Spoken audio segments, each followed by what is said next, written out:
بسم اللہ الرحمن الرحیم۔ السلام علیکم۔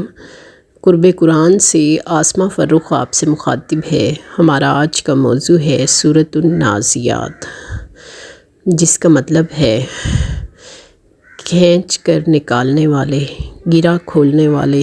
مراد اس سے وہ فرشتے ہیں جو انسان کی روح جسم سے نکالتے ہیں۔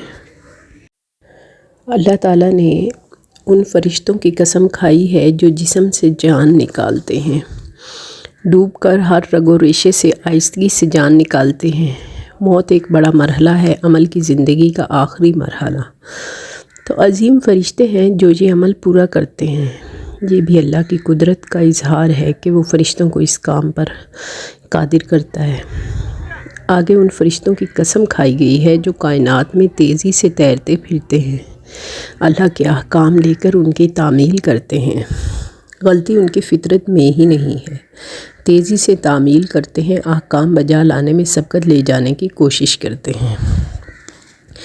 پھر جس کام کا جس طرح سے کرنے کا حکم ملتا ہے اسی طرح سے کرتے ہیں، احکام بجا لانے میں کوئی کوتاہی نہیں کرتے، کوئی دیر نہیں کرتے، کوئی غلطی نہیں کرتے۔ یوں اللہ کے حکم کے مطابق کائنات کا نظام چلاتے ہیں۔ یہ فرشتے بھی اللہ کی قدرت کی نشانیوں میں سے ایک ہیں کہ اللہ ان کو بعض امور پر قدرت دیتا ہے اور وہ اپنے تفویض کیے گئے کام میں کوئی غلطی نہیں کرتے۔ ان عظیم فرشتوں کی قسم کھا کر جو بات آگے کی گئی ہے اس پر زور دینا مقصود ہے کہ جب قیامت قائم ہوگی تو شدید قسم کا زلزلہ آئے گا، ساری زمین بیک وقت ہلا دی جائے گی، اور اس شدید جھٹکے کے بعد ایک اور زلزلے کا جھٹکا لگے گا تو وہ لوگ جو کافر تھے، جو اللہ اور انبیاء کے منکر تھے، ان کی نگاہوں میں اس روز خوف ہوگا، وہ ڈر رہے ہوں گے، ان کے دل دہل جائیں گے، وہ خوف زدہ نظروں سے دیکھ رہے ہوں گے۔ اتنے ہولناک زلزلے کے جھٹکے دیکھ کر وہ دہل کر رہ جائیں گے۔ یہ لوگ وہ ہوں گے جو دنیا میں کہتے تھے کہ کیا واقعی ہم لوگ پلٹا کر واپس کیے جائیں گے، اور یہ واپسی تو بڑے گھاٹے کی ہوگی، یعنی انہیں دوبارہ زندہ ہونے اور حساب کتاب پر یقین نہیں۔ ان کو یہ لگتا ہے کہ جب ہم کھوکھلی بوسیدہ ہڈیاں ہو جائیں گے تو ہم کس طرح زندہ ہوں گے، جبکہ اللہ کے لیے یہ کرنا کیا مشکل ہے۔ جس نے پہلے پیدا کیا، جو اس وقت ان کو پیدا کر سکتا ہے جب وہ تھے ہی نہیں، تو اس قادر کے لیے یہ بات بالکل بھی مشکل نہیں کہ وہ جب چاہے دوبارہ پیدا کر دے۔ وہ اللہ جس کی قدرت کے ثبوت کائنات میں قدم قدم پر ہیں، وہ اللہ جس نے اصحاب کہف کو 300 سال تک سلائی رکھا اور پھر بیدار کیا، جس نے حضرت عزیر علیہ السلام کو ایک بار موت دے کے پھر زندہ کیا، وہ اللہ جس نے حضرت عیسیٰ علیہ السلام کو معجزہ دیا کہ وہ اللہ کے حکم سے مردوں کو زندہ کر دیتے تھے، وہ اللہ جس نے انسانوں کو کئی ذرائع سے دوبارہ زندہ ہونا اسی دنیا میں دکھا دیا، تو کیوں منکر ہو رہے ہیں کافر، کیوں عقل کے گھوڑے دوڑاتے ہیں؟ اس کی قدرت انسان کی عقل اور سوچ سے بالا تر ہے۔ اگر انسان سمجھ نہیں سکتے تو وہ ان مثالوں پر غور کریں اور اس کی قدرت کو جان کر ایمان لے آئیں۔ اس عظیم اور قادر رب کے لیے کوئی مشکل نہیں، صرف اتنا سا کام ہے کہ ایک زور کی ڈانٹ پڑے گی اور سب انسان کھلے میدان میں موجود ہوں گے۔ جب وہ چاہے گا سب کو اکٹھا کر دے گا، لمحوں میں اس کے حضور زندہ ہو کر سب مردے موجود ہوں گے، اور وہ دن ہوگا جب حساب کتاب ہوگا۔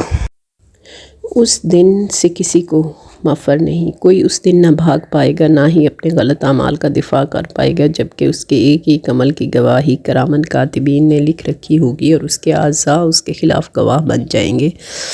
اللہ کے حکم سے وہ بھی بولنے لگیں گے، زمین گواہ بن جائے گی، ذرہ برابر نیکی اور بدی بھی نکات پھینکے گی۔ تو اس روز کی سختی سے ڈرنے کی ضرورت اب ہے، اپنی اصلاح کی ضرورت اب ہے۔ اس روز تو سب ڈریں گے ہی، لیکن اس روز کا ڈرنا کام نہیں آئے گا۔ آگے حضرت موسیٰ علیہ السلام کا واقعہ بیان ہوا ہے کہ کس طرح اللہ تعالیٰ نے انہیں طوا کی مقدس وادی میں پکارا۔ وہ ایک رات تھی جب وہ اپنی بیوی کے ہمراہ سفر کر رہے تھے، سردی تھی، دور سے ان کو آگ جلتی ہوئی محسوس ہوئی، تو انہوں نے اپنی بیوی سے کہا کہ تم ذرا ٹھہرو تو میں آگ لے آؤں، کچھ سردی کی شدت کم ہو جائے۔ آگے گئے تو آپ علیہ السلام کو ایک آواز آئی کہ اپنے جوتے اتار دو۔ بے شک آپ مقدس جگہ پر ہیں۔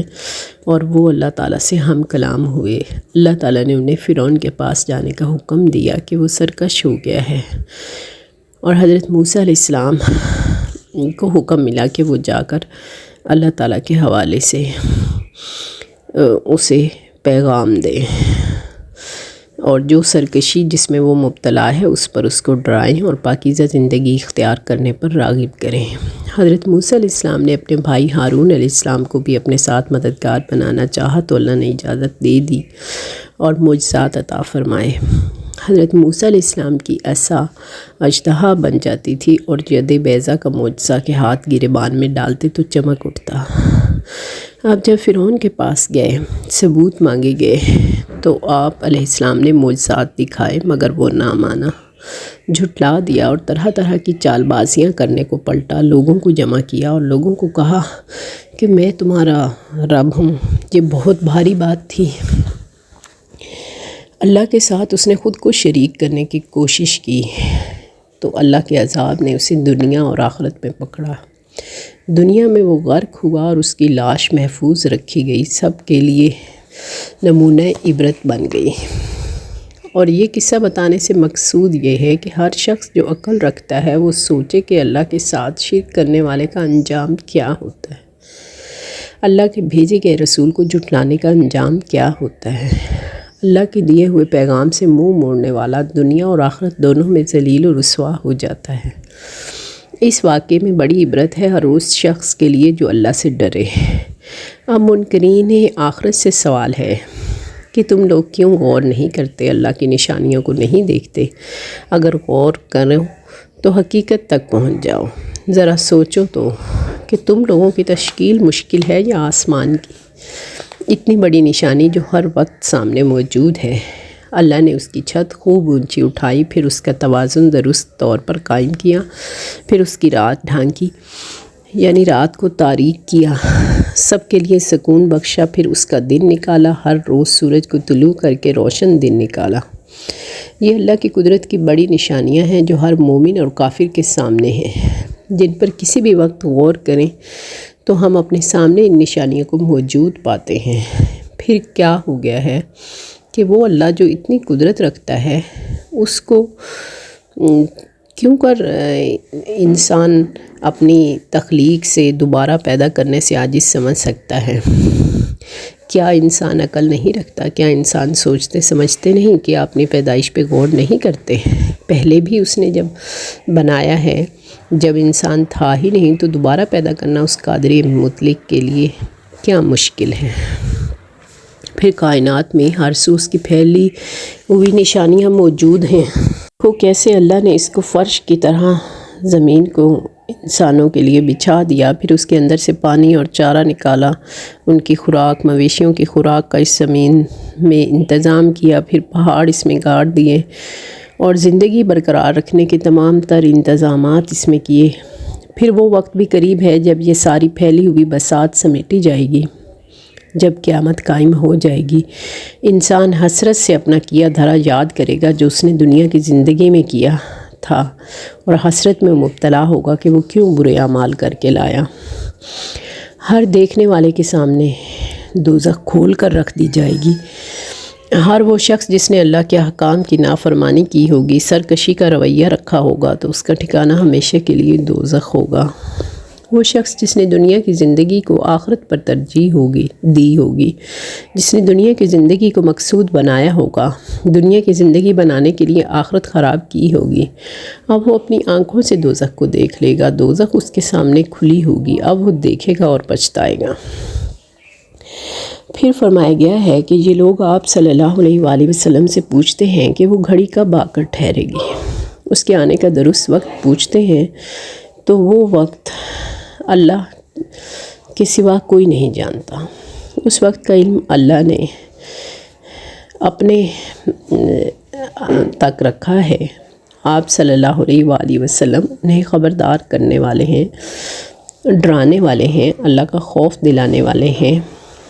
آپ صلی اللہ علیہ وآلہ وسلم کی نصیحت ان لوگوں کے لیے نافع ہے جو ڈرنے والے ہیں، جو اللہ کا خوف کرنے والے ہیں۔ اب یہ لوگ اس کا وقت پوچھ کر مذاق اڑاتے ہیں، مگر ان کو معلوم نہیں کہ جب حقیقت میں یہ لوگ وہ چیز دیکھ لیں گے تو ان کو دنیا کی زندگی خواب محسوس ہونے لگے گی، ان کو لگے گا وہ دنیا میں ایک دن یا اس کا ایک پہر گزار کر آئے ہیں۔ اگلی پیش آئی دائمی زندگی کو دیکھیں گے تو اس زندگی کے مختصر ہونے کی ان کو سمجھ آئے گی، اس زندگی کا وقت مختصر امتحان کے وقت کے برابر ہونے کی ان کو سمجھ آئے گی، مگر اس وقت سمجھنا نافع نہ ہوگا، دیکھ کر یقین کرنا انہیں فائدہ نہیں دے گا۔ عمل کا وقت تو اب ہے، اب ایمان لائیں، اللہ سے ڈریں، نیک عمل کریں تو ہی ان کو فائدہ ہے۔ جب اس زندگی کی حقیقت دیکھ لیں گے تو جان جائیں گے کہ دنیا میں تو بہت مختصر وقت تھا جو وہ گزار آئے۔ اے اللہ، تو ہمیں ان پچھتانے والے لوگوں میں سے نہ بنانا اور امتحان میں سرخرو ہونے والے لوگوں میں سے بنانا، ہم پر اپنی رحمت فرمانا، اس دن کی سختیوں سے بچانا اور اپنی رحمت کے سائے میں رکھنا، آمین یا رب العالمین۔